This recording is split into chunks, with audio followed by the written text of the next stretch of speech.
স্বাধীনতার ৫৪ বছর পর এই প্রথম আলোচনা ও কর্মী সমাবেশের আয়োজন করেন ৫ নং সন্দ্বদিঘি ইউনিয়ন বাংলাদেশ জামায়াত ইসলামের যুব বিভাগ।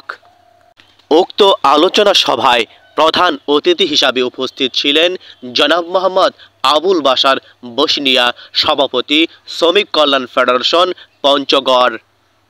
আরও উপস্থিত ছিলেন জনাব মোহাম্মদ শাহিন আলম, সভাপতি, ৫ নং সন্দ্বদিঘি ইউনিয়ন যুব বিভাগ।